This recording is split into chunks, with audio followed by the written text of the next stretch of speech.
শুভ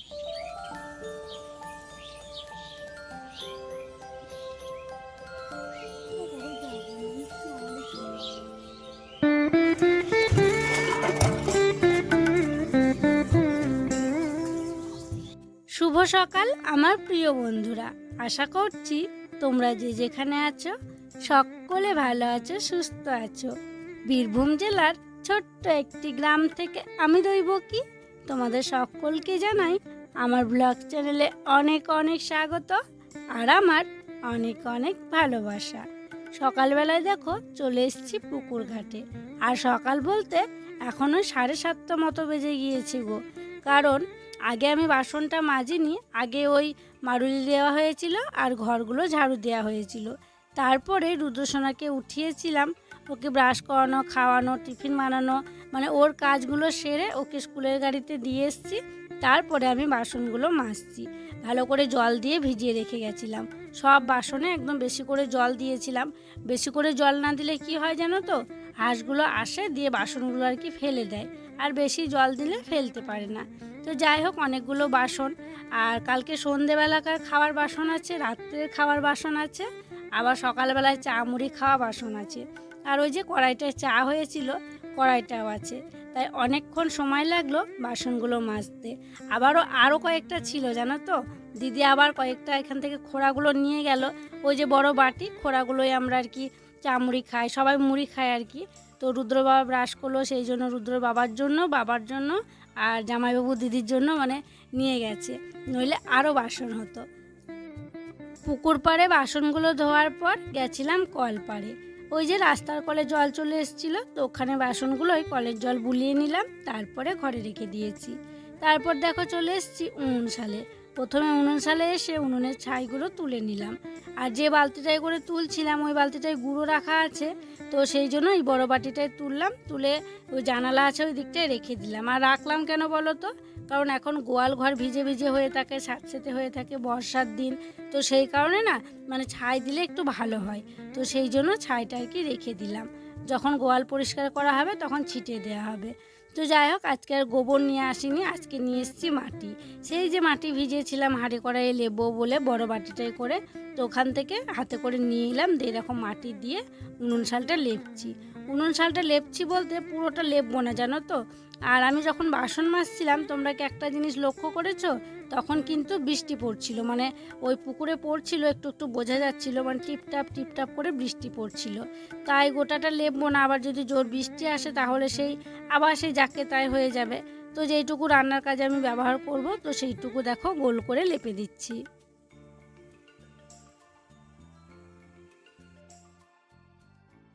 দুদিন তো যাওয়া আসা করেই কাটলো, আর বাইরেই কাটলো, আর সব দায়িত্বগুলো পালন করতে হলো।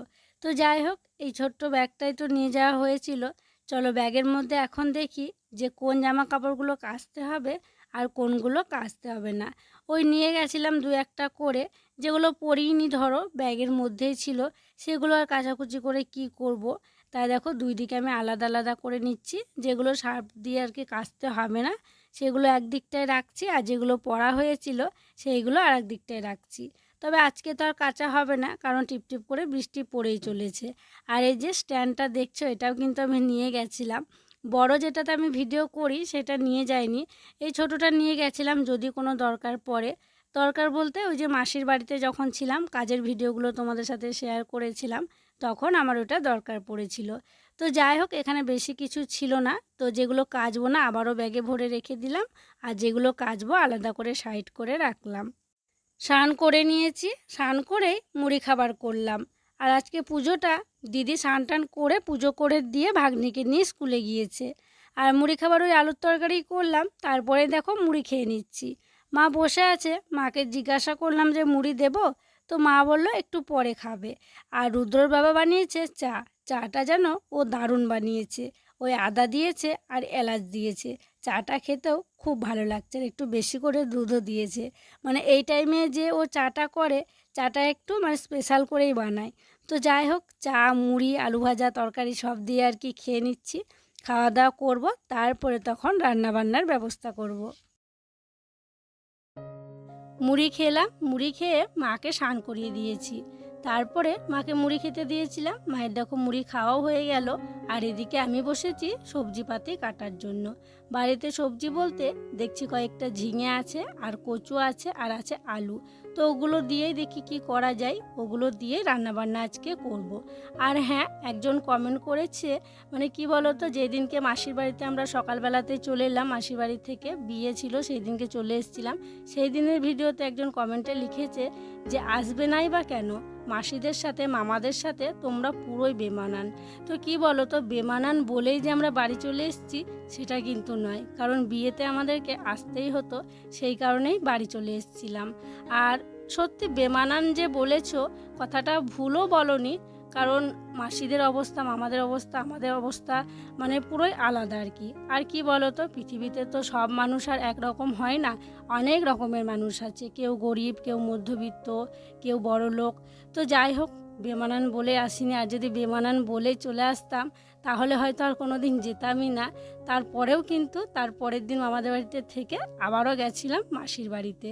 তো যাই হোক, এদিকে দেখো আমার কাটাকুটি হয়ে গিয়েছে। তারপরে সমস্ত জিনিসগুলো আমি উনুন শালে নিয়ে চলে এলাম। তারপরে হাঁড়িতে দিয়ে দিলাম জল। তোমরাই তো কমেন্ট করে বলেছিলে যে হাঁড়িতে জল না দিয়ে বসাবে না। আগে কিন্তু আমি খালি হাঁড়িও বসিয়ে দিতাম। তোমরা যেদিন থেকে বলেছো সেই দিন থেকে আমি খালি হাঁড়ি বসাই না, হাঁড়িতে আগে জল দিই তারপরে উনুনে বসাই। তো এইদিকে আমি ঝিঙে আলু পোস্ত করব, সেই জন্য দেখো ঝিঙেগুলো ভেজে নিচ্ছি। তেলের ওপরে দিয়েছি, দেখে মনে হচ্ছে যেন জলের ওপরে দিয়েছি। ঝিঙে থেকে জল বেরিয়েই যাচ্ছে, কিছুতেই ভাজা হতে চাইছে না। তো যাই হোক, এদিকে ঝিঙেটা ভাজা হচ্ছে আর এদিকে আমার জলটাও গরম হয়ে গেছে। তো আমি চালটা ধুয়ে নিয়ে চলে এলাম, তারপরে চালটা দিয়ে দিচ্ছি। আর আজকে একটু অল্প করেই চাল দিলাম, কারণ অনেক কদিন থেকে রুটি খাওয়া হয়নি, রাত্রে ভাবছি আমি রুটি খাবো। তো এদিকে কচু দিয়ে, আলু দিয়ে, টমেটো দিয়ে, বড়ি দিয়ে একটা তরকারি করে নিলাম। তরকারিটা হয়ে গেছে, এবারে নামিয়ে নেব।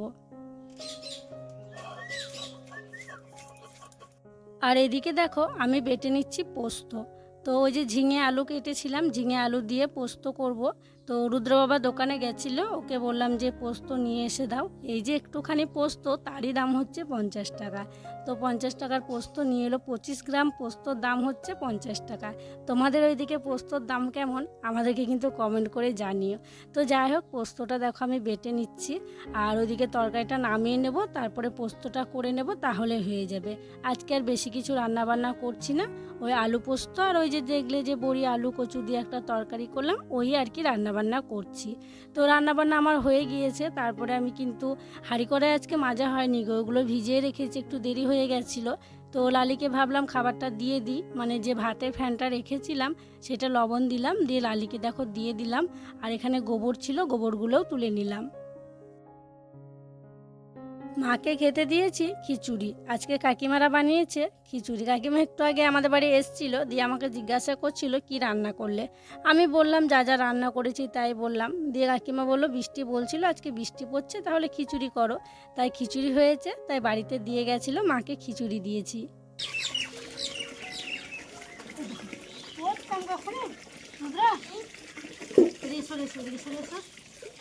রুদ্র সে স্কুল থেকে এসছে, তারপরে মুড়ি খেয়েছে, মুড়ি খেয়ে গেছিলো মাঠ। তো ওর বাবা মাঠে ছিল, তো ওর বাবার সঙ্গে মাঠে গেছিলো। ওর বাবার ওপর আমার যে রাগ হয়েছে কি বলবো। এই সময় ওকে মাঠ নিয়ে যায়, বলো আমার রান্না বান্না হয়ে গেল, রান্না বান্না করে সমস্ত কাজ হয়ে গেল, এইমাত্র দেখো এলো। স্নানের টাইম ওর পেরিয়ে গেছে, খাওয়ার টাইমও হয়ে গেছে, এদিকে বাবাদেরকে খেতেও দিয়ে দিয়েছি। কখন স্নান করবা আর কখন তুমি করবা বলো? এখন মাঠ যায় কেউ? হ্যাঁ, এখন মাঠে কত কাদা, উল্টে পড়ে যাবা, বৃষ্টি হচ্ছে কত, এখন চাষের সময়। হ্যাঁ বলো তো, আর তোমার বাবারও জ্ঞান নাই, তোমাকে একবার নিয়ে চলে গেছে মাঠ। ঠান্ডা জল, একটু ঠান্ডা তো হবে, ঠান্ডা ঠান্ডা দিন আছে, তো ঠান্ডা হবে না বলো তো? কাদা লাগেনি তো? পা ধুলা এসে? পা ধুয়েছ? পা ধুয়ে দিয়েছে দাদা? চলো দুটোকে স্নানটা করিয়ে দিই। আর ঠাম্মিদের বাড়িতে খাবা নাকি? আজ খেয়েছে কাকিমাদের বাড়িতে খিচুড়ি, কাকিমাদের বাড়িতে খিচুড়ি খাবে। কাকিমা বললো স্নান করে আমাদের বাড়ি আয়, এখন যাবি, স্নানটা করিয়ে দিই, জামা পরিয়ে দিই, দিয়ে যাবে। রুদ্রকে স্নান করিয়ে দিলাম, তারপরে কাকিমাদের বাড়িতে দিয়ে এলাম। তারপরে আমি হাঁড়ি কড়াইগুলো মেজে নিয়েছিলাম, কারণ আগে মাজা হয়নি। ওই যে মায়ের খাওয়ার সময় হয়ে গেছিলো, বাবাও স্নান করে নিয়েছিল, সেই জন্য ভাবলাম বাবা মাকে খাবারটা দিয়ে দিই। আর রুদ্র বাবা একটু পরে আর কি স্নান করলো, তো গেছিলো মাঠে। তো যাই হোক, তারপরে দেখো এখন আমরা দুজনে খেতে বসেছি। আর বাইরে আর গেলাম না, মানে ঘরের ভিতরেই বসলাম, কারণ দুজনেই তো খাবো। বাবারা যখন খায়, সবাই খায়, তখন বাইরে আর কি খেতে বসি। তো এখানেই বাড়লাম, ভাবলাম এখানেই বসে পড়ি, তো এখানেই খাওয়া দাওয়া করে নিচ্ছি।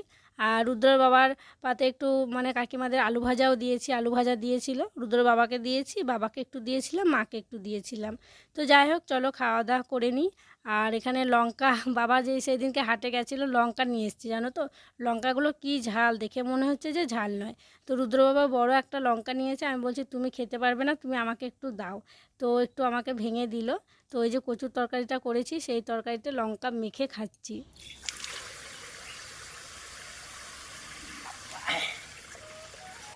খাওয়া দাওয়া করার পর চলে এলাম কলপাড়ে বাসনপত্রগুলো ধোয়ার জন্য। পুকুর পাড়ে আর গেলাম না, তোমরা তো জানোই যে দুপুরবেলায় আর পুকুর পাড়ে যায় না, কারণ এই সময় জলটা থাকে কলে। তো সেই জন্য এই ঘরের কলে বাসনগুলো মেজে নিই। আর কি বলো তো, পুকুরে বাসন ধুলেও তো সে আবার কলপাড়ে আসতে হয় বাসনগুলোতে জল বোলাতে। তো সেই জন্য ভাবলাম আর যাব না, এখানেই ধুয়ে নিই। আর যখন হাঁড়ি কড়াই মাজতে গেছিলাম, তখন এই যে সার পা ছাই মেশানো যে বাটিটা আছে, সেটাকে আমি নিয়ে এসেছিলাম। আর পুকুর পাড়ে এখন রাখিও না, ঘরেই রাখি, জানো তো। কারণ কি বলো তো, এখন তো বর্ষার দিন আর কি, বৃষ্টি হচ্ছে, তখন এক বাটি করে জল হয়ে যাচ্ছে, মানে সারগুলো সব ফ্যান হয়ে পালিয়ে যাচ্ছে। তো সেই জন্য ঘরে এনে আর কি রাখি, ঘরে উঠোনে রাখি না, ওই ভিতর দিয়ে রাখি, ভিতর দিয়ে বলতে উনুনশালের ওই দিকটায় রাখি, তাহলে আর বৃষ্টির জলটা পায় না, যেমন আর কি শুকনো ছাই থাকে সেরকমই থেকে যায়। তো যাই হোক, দেখো বাসনগুলো মেজে নিলাম। আজকে বেশি বাসন তো ছিলই না, তবে মা বাবা আগে খেয়েছিল, সেই বাসনগুলো আমি কলপাড়ে রেখেছিলাম, ভেবেছিলাম যে একেবারে সবার খাওয়া হবে, তারপরে তখন ধুয়ে নেব। বিকেলবেলায় কাজ উঠোন ঘর দেওয়ার ঝাড়ু দেওয়া, তবে ঘরগুলো ঝাড়ু দিয়ে দিয়েছি, আর এখন আমি উঠোনগুলো ঝাড়ু দেব। আর দেখো কেমন চারপাশে একদম স্যাঁতসেঁতে হয়ে আছে, নোংরা লাগছে দেখে। মানে বর্ষাকাল মানেই জানো তো এইরকম, বর্ষাকালে না একদম দেখতে ভালো লাগে না এই বাইরের চারপাশগুলো। সব জায়গায় দেখো একদম নীলি ধরে গিয়েছে, একদম সবুজ সবুজ হয়ে আছে, দেখতে ভালো লাগছে না। তো যাই হোক, দেখতে ভালো লাগুক না লাগুক, কাজ তো করতেই হবে, তাই না। খুব একটা নোংরা নেই উঠোনে, কয়েকটা পাতা মাত্রই পড়ে আছে। যদি চাইতাম যে দেব না, আজকের দিনটা থাক বিকেলবেলায়, আর তবে ওই যে প্রত্যেক দিন ঝাড় দেওয়া অভ্যাস, কেমন যেন একটা লাগে, তো সেই কারণে দিতেই হয়। তো উঠোনটা এই কয়েকটা পাতায় আর কি পড়ে আছে, তবে বাইরেটা জানো তো খুব নোংরা হয়ে থাকে। ওই যে বাইরে সব ছাগল গরুগুলো ওই রাস্তা দিয়ে যায় মাঠে, তো সেই কারণে সব থাকে, সেই জন্য আর কি ঝাড়টা বাইরেটা দিতেই হয়। তো উঠোনটা ঝাড় দিয়ে দেব, তারপরে তখন বাইরে যাব। আর আমি দেখো রুদ্রর বাবার একটা ছেঁড়া জুতো পরে নিয়েছি, কারণ ওই যে মাটিগুলো ভেজা ভেজা হয়ে আছে। আমার যদি চপ্পলটা পরি, চপ্পলে খুব বেশি মনে হয় যে কাদা লেগে যায়, আর মানে কেমন মানে চটপট চটপট করে না, তো সেই জন্য রুদ্র বাবার জুতোটা পরে ঝাড়টা দিয়ে দিচ্ছি। সন্ধ্যা হয়ে গেছে, সন্ধ্যাবেলায় দেখো বানিয়ে নিলাম চা। তবে সকালবেলায় যতটা চা বানাই, তার তুলনায় সন্ধ্যাবেলায় একটু কমই চা বানাই, কারণ সকালে যে চাটা করি সেই চাটা বাবা আর রুদ্রর বাবা অনেক কাপ খায়, জানো তো। তবে সন্ধেবেলায় ওই সবাই একবার করেই খায়। তো চা হয়ে গিয়েছে, কেটলিতে দেখো চা ছেঁকে নিলাম, আর তারপরে দুধটাও গরম করে নিয়েছিলাম, দুধটাও ঘরে রেখে দিয়েছিলাম। তারপরে এখন আমি রুটি করে নিচ্ছি। দিদি রুটিগুলো বেলে দিল আটা মেখে, তো আমি দেখো করতে চলে এলাম, এখন রুটিগুলো করে নিচ্ছি। দিদির সব রুটি বেলা হয়নি, তাই প্রথমে আমি দুটো হাতে করে রুটি নিয়ে এসেছিলাম, তারপরে ওই যে তাওয়ার মধ্যে দিয়ে করতে শুরু করেছিলাম। তো ওই দুটোকে উল্টোপাল্টা করতে করতে দেখলাম দিদি সব রুটিগুলো বেলা হয়ে গিয়েছে। তো বেলে বেলে এই কুলোর মধ্যে রেখেছিল, তাই কুলো সমেত নিয়ে চলে এলাম। আর কয়েকদিন তো বাড়িতে ছিলাম না, যাওয়া আসা হচ্ছিল, দিয়ে মানে রুটি খাওয়া হয়নি, রাত্রে ভাতে খেয়েছিলাম। তো আজকে ভাবছি আমি রুটি খাবো, তাই অনেকগুলোই রুটি করা হয়েছে। আমি একা নয়, আমি খাবো, মা খাবে, বাবা খাবে, আমরা তিনজনে খাবো। আরও দুটো এক্সট্রা বেশি করা হয় যদি কেউ খায় আর কি, সেই জন্য বেশি করে করা হয়। দিদি আবার দেখি বাসি রুটি খেতে পছন্দ করে, মানে এই সন্ধেবেলায় রুটি হবে তো চা দিয়ে দেখবো একটা খাবে, একটা বা অর্ধেক খাবে। সকালবেলায় যদি থাকে, দিদি আবার বাসি রুটি চা দিয়ে খেতে খুব পছন্দ করে, তো সেই জন্য একটু বেশি করে আর কি করা হচ্ছে। তো যাই হোক, চলো অনেকগুলো রুটি করতে হবে, এক এক করে রুটিগুলো করে নিই। আর রুটিগুলো করব, করে মায়ের জন্য তো দুধ দিয়ে ভেজাতে দেব। আর রুদ্র তো মুড়ি খেয়ে নিয়েছে, তারপরে হচ্ছে রুদ্রকে পড়াতে বসাবো। রুদ্রসোনাকে পড়াতে বসিয়েছিলাম, এইমাত্র ওকে পড়ানো হলো। তো এখন তো ও যাবে, মানে পড়াশোনা শেষ হলেই ও যায় কাকাদের বাড়িতে। তো এখন ওকে দিতে যাব। আর কি জানো তো, এখন তো বর্ষা বাদলের দিন, পোকামাকড় বের হচ্ছে। তো সেই কারণে আমি ওকে কোলে করে নিয়ে যাচ্ছি, নিচেও নামতে দিচ্ছি না। আর একটু একটু কাদা হয়ে আছে। আর একটু আগে জানো তো বেরিয়েছিল লতা, তো সেই জন্য ওই দিকটায় বেরিয়েছিল, ওরা সব গেছিলো দেখতে। তো চলো আমি কোলে করে ওকে নিয়ে ওদের বাড়িতে দিয়ে আসি। আবার যখন খাওয়ার সময় হবে, যখন আমরা খাওয়া দাওয়া করব, তখন ওকে গিয়ে নিয়ে আসবো তো না? প্রত্যেক দিন একবার করে যেতেই হবে নাকি? আমার সঙ্গে চলে আসবে না? একবার করে যেতেই হবে। ঠাম্মিকে বলবো যে কোলে করে আমাকে দিয়ে এসো, ঠিক আছে?